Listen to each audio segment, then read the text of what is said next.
चलिए बच्चों, पिछले वीडियो में आपने देखा हमने आपको सांता की इकाई बताई, जिसमें से सांता की 9 इकाई बताई। पहला नॉर्मलिटी, दूसरा मोलरिटी, तीसरा मोललिटी, मोलंस, percentage WIW, percentage WIV, percentage V/V, formality और लास्ट में हमने आपको बताया PPM।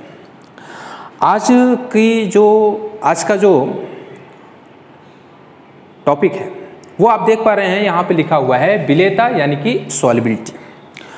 सवाल यहाँ पर है कि विलेयता यानी सॉल्युबिलिटी क्या है, यानी कि किसी निश्चित तापमान पर दिए गए निश्चित मात्रा के विलायक में घुले हुए विलेय की अधिकतम मात्रा को हम उस विलेय पदार्थ की विलेयता अथवा घुलनशीलता कहते हैं। फिर से आप सुन लीजिए, निश्चित तापमान पर निश्चित मात्रा के विलायक में घुले हुए विलेय पदार्थ की अधिकतम मात्रा को उस विलेय पदार्थ की विलेयता कहते हैं, सॉल्युबिलिटी कहते हैं।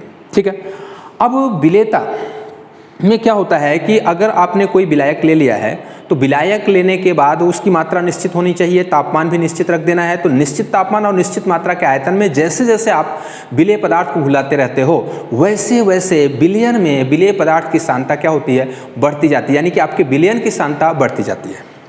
कुछ समय के पश्चात जब विलेय के प्रत्येक कण जो आपका विलायक है, विलायक के कणों के मध्य में जाकर के व्यवस्थित हो जाता है, यानी कि विलायक के जो बीच में अंतर आणविक अवकाश है, जब उस अवकाश में विलेय का कण पूरी तरह से व्यवस्थित हो जाता है तो अब उस विलयन में और भी अधिक मात्रा में विलेय को नहीं घोला जा सकता। मतलब ऐसा विलयन जिस पर निश्चित तापमान पर और भी अधिक मात्रा में विलेय को न घोला जा सके, उस विलयन को हम कहते हैं संतृप्त विलयन। फिर से आप सुन लीजिए कि आपने निश्चित मात्रा का विलायक ले लिया, निश्चित मात्रा का विलायक ले लिया, तापमान भी निश्चित ही है, तो निश्चित तापमान और निश्चित मात्रा के विलायक में आप विलेय को मिलाते जाते हैं। विलेय को मिलाते जाते हैं तो विलयन की सांद्रता क्या होती है, बढ़ती जाती है। जैसे जैसे विलेय घुलता जाता है वैसे वैसे विलयन की सांद्रता बढ़ती जाती है। तो एक ऐसी स्थिति आती है जब विलायक के कणों के मध्य में जो अंतर आणविक अवकाश है, उस अंतर आणविक अवकाश में जब विलेय के कण पूरी तरह से व्यवस्थित हो जाते हैं, उस विलेय के जो कण हैं वो विलायक के अंतर आणविक अवकाश में जब पूरी तरह से व्यवस्थित हो जाते हैं, कोई भी अवकाश खाली नहीं रहता है, तो उस समय हम उसमें और भी अधिक अनुपात में विलेय पदार्थ को नहीं घोल सकते। तो ऐसा विलयन जो निश्चित तापमान और निश्चित मात्रा के विलायक में और भी अधिक अनुपात में विलेय पदार्थ को न घोला जा सके, उसे हम संतृप्त विलयन कहते हैं। संतृप्त विलयन के बाद एक और आता है असंतृप्त विलयन। मतलब निश्चित तापमान पर, यानी जिस तापमान पर विलेय की मात्रा को विलयन में यानी विलायक में और भी अधिक अनुपात में घोला जा सके, उसे हम असंतृप्त विलयन कहते हैं। यानी कि संतृप्त विलयन एक कंडीशन है। संतृप्त विलयन कंडीशन क्या है कि जब विलेय घुल करके विलायक में जाता है तो धीरे धीरे जो विलायक के कणों के मध्य में अंतर आणविक अवकाश है उसमें वो व्यवस्थित होता है। जब अंतर आणविक अवकाश पूरी तरह से विलेय के कणों से कंप्लीट रूप से पूरा हो जाता है तो जो विलेय के कण होते हैं वो एक दूसरे के साथ जुड़ते हैं। जब विलेय के कण एक दूसरे के साथ जुड़ते हैं तो वो बड़े कण का निर्माण करते हैं और वो नीचे की तरफ आने लगते हैं। तो इस प्रक्रिया को हम कहते हैं क्रिस्टलीकरण यानी क्रिस्टलाइजेशन।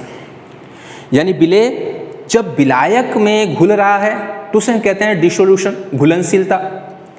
लेकिन कुछ समय के पश्चात जब विलेय की अधिकतम मात्रा विलायक में घुल जाती है, उस समय और भी अधिक मात्रा में जब विलेय घुलना चाहता है तो विलेय के कण एक दूसरे के साथ जुड़ना शुरू करते हैं। जब एक दूसरे के साथ जुड़ते हैं तो बड़े अणु का निर्माण करते हैं, बड़े कण का निर्माण करते हैं, और ये जो बड़ा कण होता है वो धीरे धीरे विलयन में से नीचे पेदी में जमा होता है। तो जो विलेय का कण विलयन में था वो बड़े होकर के नीचे पेदी में जमा होने की जो क्रिया है उसे कहते हैं क्रिस्टलीकरण की क्रिया। तो संतृप्त विलयन मतलब ऐसा विलयन जिसमें क्रिस्टलीकरण की क्रिया और घुलनशीलता की क्रिया के आपस में साम्यावस्था स्थापित हो जाए। जब विलेय का विलयन में जाने की क्रिया और विलयन में रहा हुआ विलेय के कणों का क्रिस्टलीकरण की क्रिया का जो वेग है, यानी कि घुलनशीलता का वेग और क्रिस्टलीकरण का वेग जब सामान्य हो जाता है तो उसे हम कहते हैं साम्यावस्था। और साम्यावस्था स्थापित होने के पश्चात अब आप निश्चित तापमान और निश्चित मात्रा के विलायक में विलेय को और भी अधिक अनुपात में आप नहीं घोल सकते, तो उसी को हम कहते हैं संतृप्त विलयन। आपको समझ में आ चुका होगा कि विलेयता किसे कहते हैं, यानी कि निश्चित तापमान पर, किसी भी दिए गए निश्चित तापमान पर निश्चित मात्रा के विलायक में घुले हुए विलेय की अधिकतम मात्रा को हम विलेयता कहते हैं, सॉल्युबिलिटी कहते हैं। अब हमारा जो दूसरा टॉपिक यहाँ देख पा रहे हैं, ठोस विलेय का द्रव विलायक में विलेयता। अभी हमने ये निश्चित नहीं किया था कि विलेय ठोस है, गैस है, द्रव है, हमें उससे मतलब नहीं है, लेकिन अब हम आपको ये निश्चित कर रहे हैं कि अब हम जो ले रहे हैं वो क्या है, विलेय पदार्थ ठोस होगा और विलायक क्या होगा, द्रव होगा। अब विलेय पदार्थ ठोस है, जैसे सॉल्ट है, नमक है, ग्लूकोज है, चीनी है। तो आपका जो नमक है वो ठोस अवस्था में होता है, ग्लूकोज ठोस अवस्था में होता है, चीनी ठोस अवस्था में होता है। और जब हम इन सबको, नमक को, चीनी को, ग्लूकोज को जब हम किस में घुलाते हैं, पानी में घुलाते हैं, तो पानी क्या है, द्रव है। इसका मतलब क्या हो गया कि ठोस विलेय का द्रव विलायक में विलेयता। तो किसी भी तापमान, किसी निश्चित तापमान पे निश्चित मात्रा के विलायक में ठोस विलेय के घुले हुए अधिकतम मात्रा को हम उस ठोस का द्रव विलायक में विलेयता कहते हैं। यानी ठोस विलेय निश्चित तापमान और निश्चित आयतन, निश्चित तापमान और निश्चित आयतन के विलायक में घुले हुए ठोस विलेय की अधिकतम मात्रा को हम ठोस विलेय का द्रव विलायक में विलेयता कहते हैं। अब ठोस विलेय और द्रव विलायक में विलेयता पर प्रभाव डालने वाले कितने कारक हो सकते हैं, जिसमें से पहला कारक, यानी कि ठोस विलेय और द्रव विलायक की विलेयता पर प्रभाव डालने वाले कारक कौन कौन से हैं, जिसमें से आपको मैंने पहला लिखा है विलेय की प्रकृति और दूसरा उसी में आपका लिखा हुआ है विलायक की प्रकृति।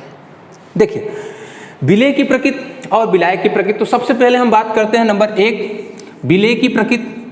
तो विलेय की प्रकृति का क्या मतलब है, विलेय का नेचर क्या है। विलेय के दो नेचर होते हैं, एक होता है आपका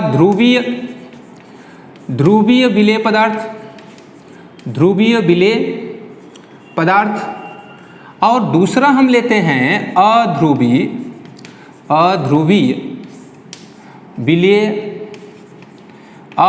विलेय पदार्थ। ध्यान से आप देखिए, जैसे मान लीजिए ध्रुवीय विलेय पदार्थ। अब ध्रुवीय विलेय पदार्थ में अगर आप लेना चाहते हैं तो आप यहाँ पे ले सकते हैं सोडियम क्लोराइड ले सकते हैं, NaCl ले सकते हैं। इसके अलावा आप ले सकते हैं ग्लूकोज C6H12O6 ले सकते हैं, C12H22O11 ले सकते हैं। इस प्रकार आप देख पा रहे हैं कि जो ध्रुवीय विलेय पदार्थ है, जैसे आप पोटेशियम क्लोराइड ले लीजिए, KCl ले लीजिए, ठोस स्वरूप में होना चाहिए। फिटकरी ले लीजिए, तो जो ध्रुवीय यानी कि जो विलेय पदार्थ है वो ठोस स्वरूप में होना चाहिए और ध्रुवीय होना चाहिए। हमने आपको बताया कि विलायक भी दो प्रकार का होता है, विलायक भी दो प्रकार का होता है। एक आपका होता है ध्रुवीय विलायक और दूसरा होता है आपका अध्रुवीय विलायक। ठीक है, तो ध्रुवीय विलायक में हम खासकर लेते हैं H2O और अध्रुवीय विलायक में आपका आता है कार्बनिक विलायक, यानी कि आप ले सकते हैं C6H6, क्लोरोफॉर्म ले सकते हैं CaCl3 ले सकते हैं, ईथर ले सकते हैं, कार्बन टेट्रा क्लोराइड ले सकते हैं। यानी कि जो जितने भी कार्बनिक विलायक आते हैं सब अध्रुवीय विलायक होते हैं। अब अध्रुवीय विलेय पदार्थ में ठोस आप ले लीजिए नेप्थलीन,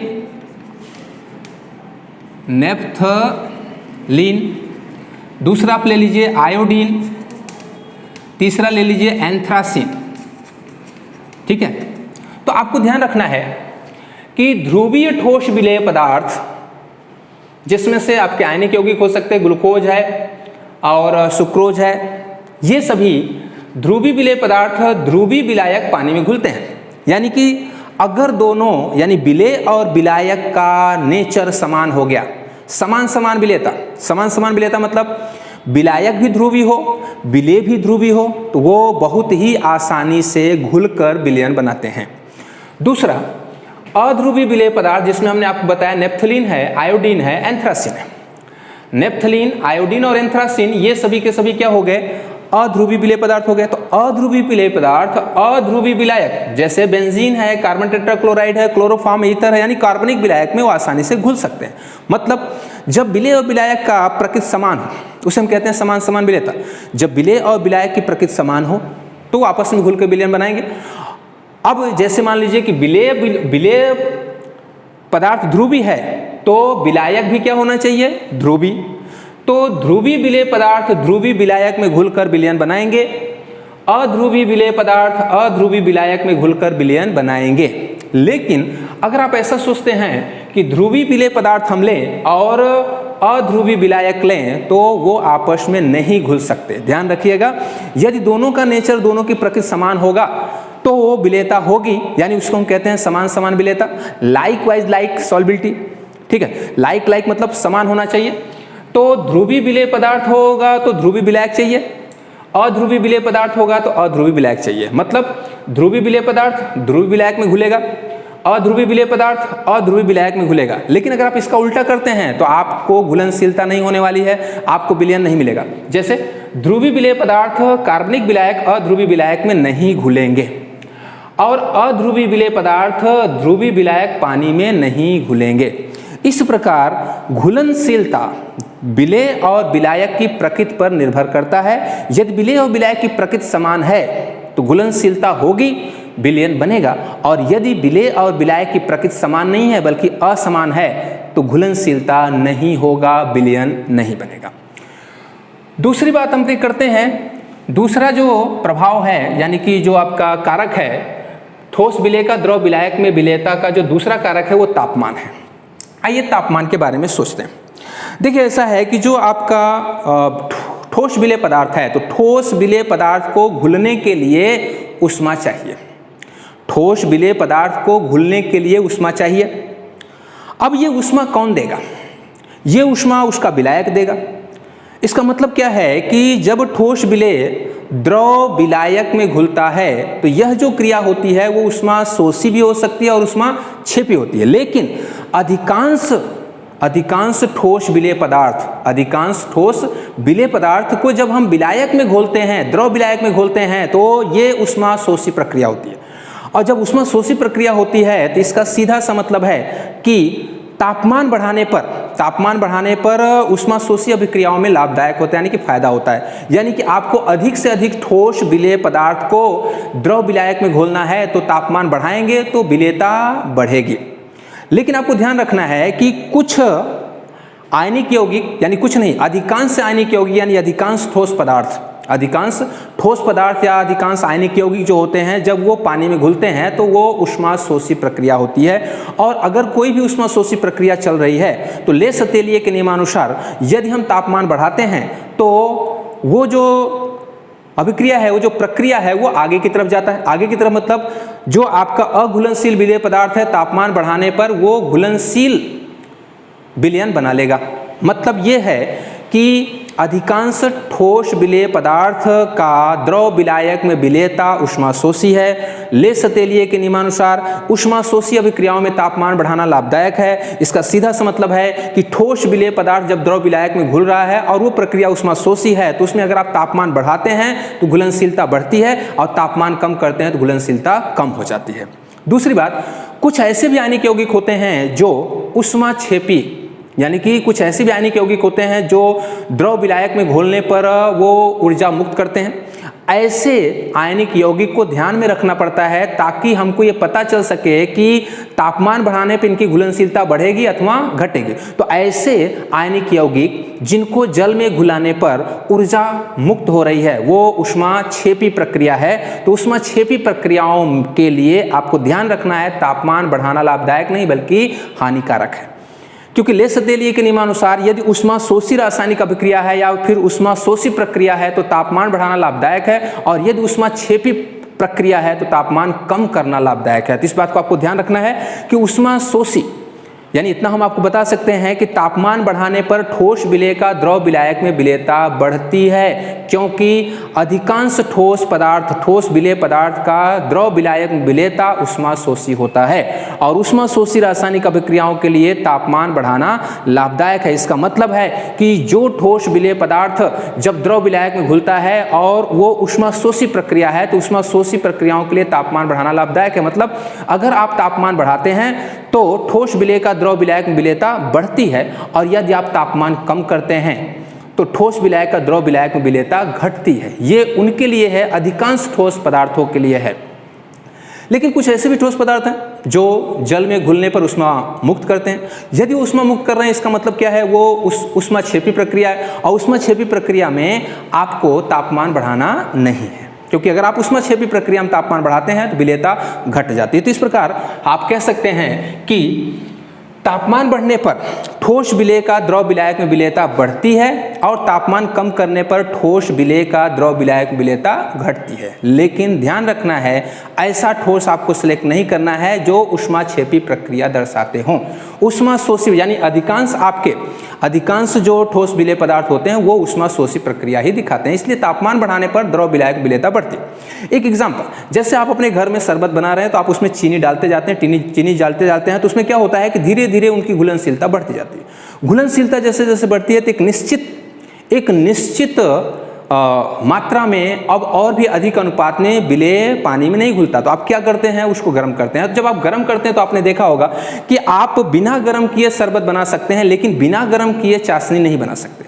चाशनी यानी कि जिसमें चीनी की अधिक मात्रा घोलनी पड़े। तो आपने देखा है कि चीनी की द्रव में जब घुलनशीलता हम करते हैं तो तापमान देते हैं, जिससे हमको सांद्र शुगर सोल्यूशन यानी कंसंट्रेट शुगर सोल्यूशन मिलता है, जिसको आप कहते हैं चाशनी। तो चाशनी बनाने के लिए तापमान चाहिए, यानी तापमान जैसे जैसे देते हैं वैसे वैसे आपका चीनी की घुलनशीलता पानी में अधिक होती है। आप दूसरा ये एक्सपेरिमेंट अपने घर से कर सकते हैं कि आप चीनी ले लीजिए और उसमें ठंडा पानी डाल दीजिए। अगर आप चीनी लेकर के ठंडा पानी डालते हैं तो ऐसे कंडीशन में उस चीनी का पानी में घुलनशीलता कम हो जाएगी।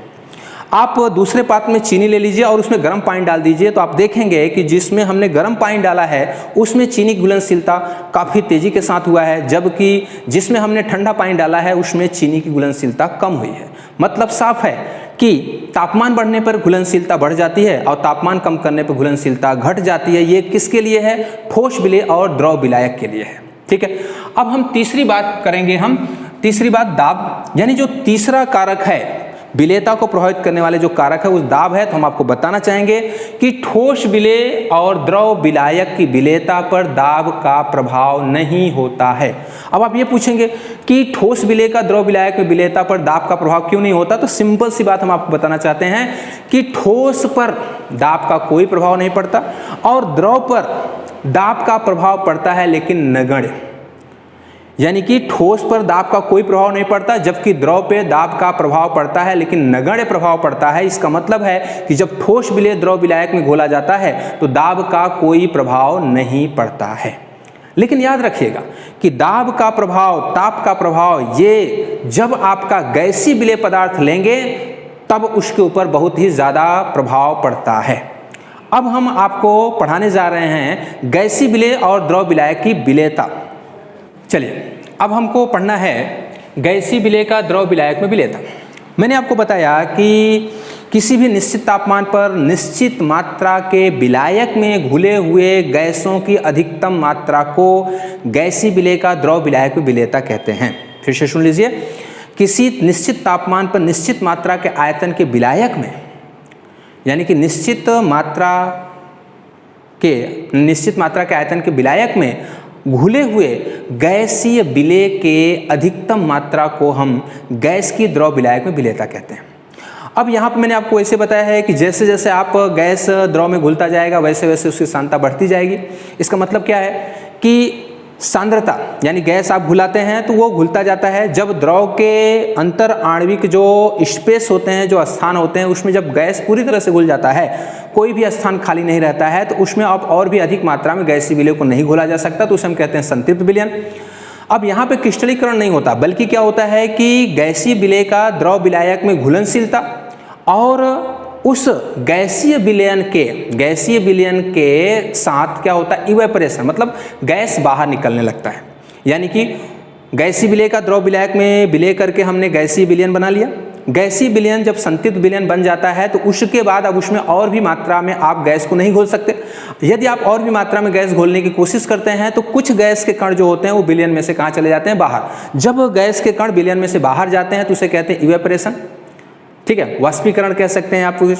और जब गैस का द्रव विलायक में घोलते हैं तो उसे आप घुलनशीलता कह सकते हैं। तो इस प्रकार संतृप्त विलयन भी, यानी कि आपका जो गैसीय विलेय द्रव विलायक है उसमें भी संतृप्त विलयन आता है, जिसमें आप और भी मात्रा में गैसीय विलेय को आप न घुला सकें, उसे हम संतृप्त विलयन कहते हैं। अब यहाँ पे देखिए गैसीय विलेय का द्रव विलायक की विलेयता पर प्रभाव डालने वाले कारक, जिसमें आप देख पा रहे हैं कि हमने फिर वो लिखा है यहाँ पर विलेय की प्रकृति और विलायक की प्रकृति। अगला दूसरा है आपका तापमान और तीसरा है दाब। अब हमने जो अभी इसके पहले बताया था कि ठोस विलेय और द्रव विलायक में जिस प्रकार दो प्रकार के विलेय होते हैं, उसी प्रकार गैसीय विलेय भी दो प्रकार के होते हैं, ध्रुवीय गैसीय विलेय और अध्रुवीय गैसीय विलेय। उसी प्रकार जो द्रव विलायक है वो भी दो होता है, जैसे ध्रुवीय द्रव विलायक जिसमें से आपका पानी आता है, और दूसरा है अध्रुवीय द्रव विलायक जिसमें से अल्कोहल है, बेंजीन है, कार्बन टेट्राक्लोराइड है, क्लोरोफॉर्म है, ईथर है, एसीटोन है, मतलब कार्बनिक विलायक। कार्बनिक विलायक जितने होते हैं सबके सब हम अध्रुवीय में लेते हैं, और जो पानी है वो ध्रुवीय विलायक में हम लेते हैं। तो आइए देखते हैं कि कौन से ध्रुवीय गैसीय हैं। जैसे मान लीजिए यहाँ पर हमने ले लिया HCl हो गया, अगला आप ले लीजिए SO2 हो गया, आप यहाँ पर ले लीजिए NH3 हो गया, ठीक है। तो इस प्रकार HCl है, SO2 है, NH3 है। आपको पता है HCl, SO2 यानी कि hydrogen chloride, sulphur dioxide, ammonia, ये ऐसे गैसें हैं जो ध्रुवीय हैं। दूसरा आप ले लीजिए यहाँ पर H2 है, N2 है, O2 है, Cl2 है, ये सभी क्या हो गए अध्रुवीय गैसें हैं। उसी प्रकार जो ध्रुवीय द्रव विलायक है वो पानी हमने लिया है, अध्रुवीय द्रव विलायक जिसमें हमने आपको बताया कार्बनिक विलायक, जिसमें आपको बहुत सारे एग्जांपल हो सकते हैं, कार्बन डाइसल्फाइड है, अल्कोहल है, बेंजीन है, कार्बन टेट्राक्लोराइड, क्लोरोफॉर्म है, कुछ भी आप ले सकते हैं। इसके पहले हमने आपको बताया था कि जो ध्रुवीय गैसीय विलेय पदार्थ होंगे वो ध्रुवीय विलायक पानी में बहुत अधिक मात्रा में घुलनशील होंगे। मतलब ध्रुवीय गैसीय विलेय पदार्थ HCl, SO2 और अमोनिया ये सभी के सभी ध्रुवीय द्रव विलायक H2O में घुलनशील होते हैं। अध्रुवीय गैसीय विलेय जिसमें से आपका हाइड्रोजन है, नाइट्रोजन है, ऑक्सीजन है, Cl2 है, ये सभी ऐसे अध्रुवीय गैसीय विलेय पदार्थ हैं। और अध्रुवीय गैसीय विलेय पदार्थ जो होते हैं वो अध्रुवीय द्रव विलायक जिसमें से कार्बनिक विलायक में घुल सकते हैं। मतलब नेचर अगर समान हुआ, नेचर समान होगा तो घुलनशीलता होगी, नेचर समान नहीं होगा तो घुलनशीलता नहीं होगी। मतलब ध्रुवीय गैसीय विलेय पदार्थ ध्रुवीय विलायक पानी में घुलनशील होते हैं, और अध्रुवीय गैसीय विलेय पदार्थ अध्रुवीय द्रव विलायक जिसमें से आपका कार्बनिक विलायक होते हैं उसमें घुलनशील होते हैं। लेकिन अगर आप ये सोच रहे हैं कि ध्रुवीय गैसीय विलेय पदार्थ जो है वो अध्रुवीय द्रव विलायक में घुले, तो यह संभव नहीं है, या फिर अध्रुवीय गैसीय विलेय पदार्थ जो है वो ध्रुवीय विलायक पानी में घुल जाए तो घुलता नहीं है, अगर घुलता भी है तो बहुत ही कम।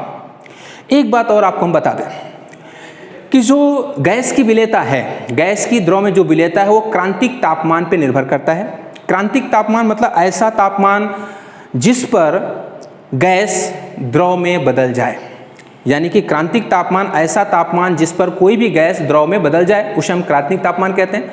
तो हमारा जो गैस का विलेयता है द्रव विलायक में वो क्रांतिक तापमान पर निर्भर करता है। यदि किसी भी गैस का क्रांतिक तापमान बहुत उच्च हो, यदि किसी भी गैस का क्रांतिक तापमान बहुत उच्च हो, उसका जल में विलेयता बहुत अधिक होती है। यदि किसी भी गैस का क्रांतिक तापमान बहुत उच्च हो तो उसका जल में घुलनशीलता बहुत अधिक होती है, और यदि किसी गैस का क्रांतिक तापमान बहुत कम हो उसका द्रव में जल में घुलनशीलता कम होता है।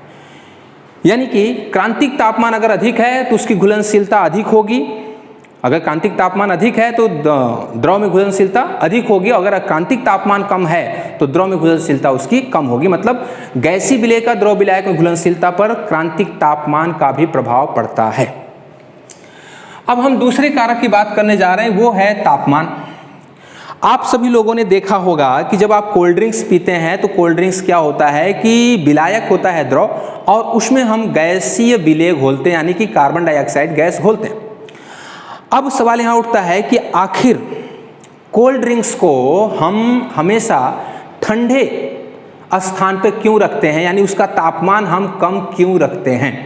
तापमान कम रखते हैं तो वो जो आपका गैसीय विलेय का द्रव विलायक में विलेयता है वो बहुत अधिक मात्रा में गैस जो होता है वो द्रव विलायक में घुलता है, तो हमें उस कोल्ड ड्रिंक्स का टेस्ट भी अच्छा आता है। लेकिन अगर वही कोल्ड ड्रिंक्स को हम गर्म कर दें तो आपने देखा होगा कि जब कोल्ड ड्रिंक्स को गर्म करते हैं तो उसमें से अंदर से, यानी कि विलयन में से छोटे छोटे गैस के जो बबल होते हैं वो धीरे धीरे कहाँ आते रहते हैं, ऊपर की तरफ आते रहते हैं। इसका मतलब क्या हो गया कि तापमान बढ़ने पर जो गैस द्रव में घुला हुआ था वो बाहर निकलने लगता है, जिसकी वजह से आप कह सकते हैं कि तापमान बढ़ने पर गैसीय विलेय का द्रव विलायक में विलेयता घट जाती है, और यदि हम तापमान कम कर दें तो गैसीय विलेय का द्रव विलायक में विलेयता बढ़ जाती है। मतलब आप ऐसा कह सकते हैं कि गैसीय विलेय का द्रव विलायक में विलेयता ऊष्माक्षेपी होता है। गैसीय विलेय का द्रव विलायक में विलेयता ऊष्माक्षेपी होता है और ऊष्माक्षेपी प्रक्रियाओं के लिए ले के नियमानुसार ये बताया गया है कि ऊष्माक्षेपी रास प्रक्रियाओं के लिए तापमान कम करना लाभदायक है। मतलब गैसीय विलेय का द्रव विलायक में विलेयता ऊष्माक्षेपी है, तो ऊष्माक्षेपी प्रक्रम में आपको तापमान कम करना लाभदायक है, यानी कि आप जितना तापमान कम करते जाएंगे उतना गैसीय विलेय द्रव विलायक में घुलता जाएगा। ठीक है, यानी कि आप ऐसा कह सकते हैं गैसीय विलेय का द्रव विलायक में विलेयता तापमान के व्युत्क्रमानुपाती होता है, यानी तापमान कम करेंगे तो गैसीय विलेय का द्रव विलायक में विलेयता बढ़ेगी और तापमान बढ़ाएंगे तो गैसीय विलेय का द्रव विलायक में विलेयता घट जाएगी। बात क्लियर? तो आपको ध्यान से समझना है, यानी कि जो तापमान है, तापमान इनवर्सली प्रोपोर्शनल टू 1 बाई, यहाँ पे लिख सकते हैं हम विलेयता, और ये विलेयता किसके लिए होता है? गैस के लिए। तो गैसीय विलेय का द्रव विलायक में विलेयता तापमान के व्युत्क्रमानुपाती होता है। क्यों व्युत्क्रमानुपाती होता है? क्योंकि गैसीय विलेय का द्रव विलायक में विलेयता ऊष्माक्षेपी होता है। ऊष्माक्षेपी प्रक्रियाओं में तापमान कम करते हैं तो विलेयता बढ़ती है और तापमान बढ़ाते हैं तो विलेयता कम हो जाती है। तो इस प्रकार आपको ध्यान रखना है कि कोल्ड ड्रिंक्स को जितना ठंडा हो सके अगर उतना ठंडे में रखते हैं तो उसमें जो गैस घुला हुआ है वो बहुत ही अधिक अनुपात में घुलता है। आपने देखा होगा जब आप सोडा वाटर पीने जाते हैं तो वो बोतल में ठंडा पानी निकालता है। तो बोतल में ठंडा पानी क्यों निकाल रहा है? क्योंकि टेम्परेचर कम होना चाहिए। अगर टेम्परेचर कम रहेगा तो उसमें गैस आसानी से घुलेगा।